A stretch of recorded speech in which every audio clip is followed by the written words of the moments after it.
A significant part of my life, getting my medication as an 18 years old lupus warrior.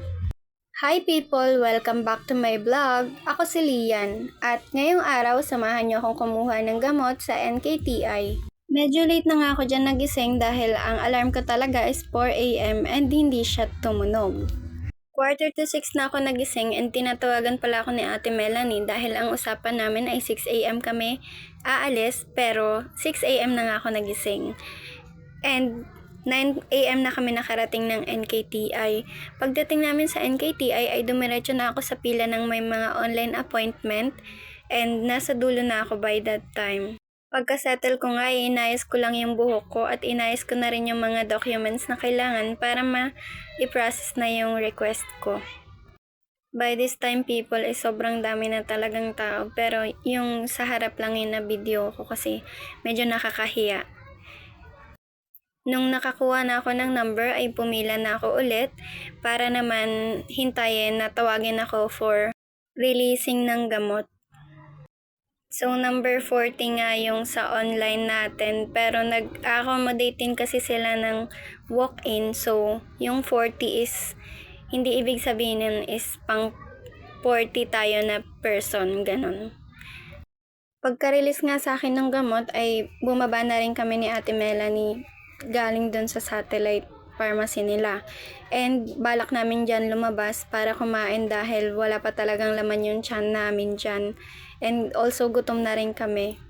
So nilibre nga ako ni Ate Melanie dyan ng pagkain. Thank you po! So panoorin nyo kung paano kami kumain. Kain po tayo!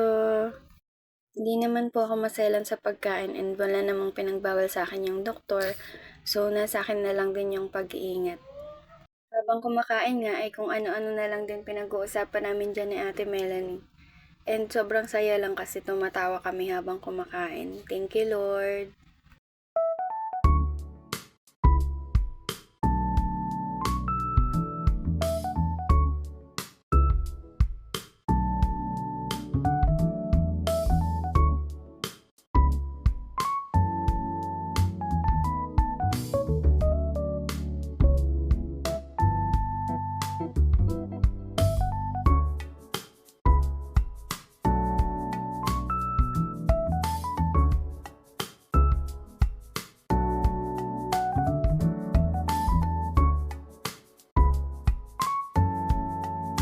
Pagtapos nga namin kumain ay dumiretso na rin kami sa Malasakit Center dahil meron po kaming natanggap na GL. So thank you so much po. And ipaprocess ko din po siya para hindi na ako pabalik-balik. And pagbalik namin is pwede ko na siyang magamit kasi na-process ko na siya nung pagpunta ko ngayon. Tanghali na niyan people kaya nasa dulo na talaga ako and sobrang tagal din ng paghihintay kasi isa lang yung window na nagpa-process and ayan si Ate Melanie. Ang tagal niya din naghintay. After naman nun is nakuha na namin yung monitoring slip. Dumiretso lang kami sa cashier sa main lobby para naman bayaran yung sa parking and makauwi na rin kami agad. Pagdating naman namin sa cashier ay kumuha lang ako ng number and number 75 ako. Pero nagtawag na yung sa cashier, sabi is yun sa mga parking daw is mauuna na. So nakapagbayad na rin kami agad. And paglabas namin is nakita namin yung National Kidney Month. So binidyo ko lang and then lumabas na rin kami at nag-prepare umuwi. So people, nakauwi na ako galing sa NKTI and ipapakita ko sa inyo kung ano nga ba yung mga nakuha ko galing sa kanila na ang ibinibigay kasi nila sa NKTI is yung available lang sa kanila. And ibabawas nila yun sa GL na meron ka. Then, ayun, parang binayaran mo siya through GL. Ganun na nga. Binayaran mo siya through GL. Then, eto, ipapakita ko sa inyo. So, 1, 2, 3, 4. 4 na klase lang yung nakuha ko sa kanila na gamot. So, eto, this is for 1 month. So ito, for 1 month siya. Clonidine. Clonidine siya for 1 month. And hindi naman to totally maintenance, I think. Kasi, as needed ko lang naman to kapag tumataas lang yung BP ko, tsaka ko lang siya iti-take. So 1, ito naman, ano to? Calcium carbonate. So 1 for 1 month. Wait, ito. Ay, 5 pala. So 5 klaseng gamot pala yung nakuha ko sa kanila. So ito, for 1 month. 2, 4, 6, 8. 8 na banig. 8 banig siya. Calcium carbonate. 8 banig. Then, asa na yun? Folic acid. For 1 month din to. Kaya 3 banig lang siya kasi once a day lang to yung folic acid ko. 3 banig for 1 month. Then, ito yung immunosuppressant. Wait, open ko. Chani yung gamit natin. Pang-open. Ayaw ma-open. Yan. So, for 1 month din to. Mycophenolate. Cellcept yung ininom ko. Wait. Yan.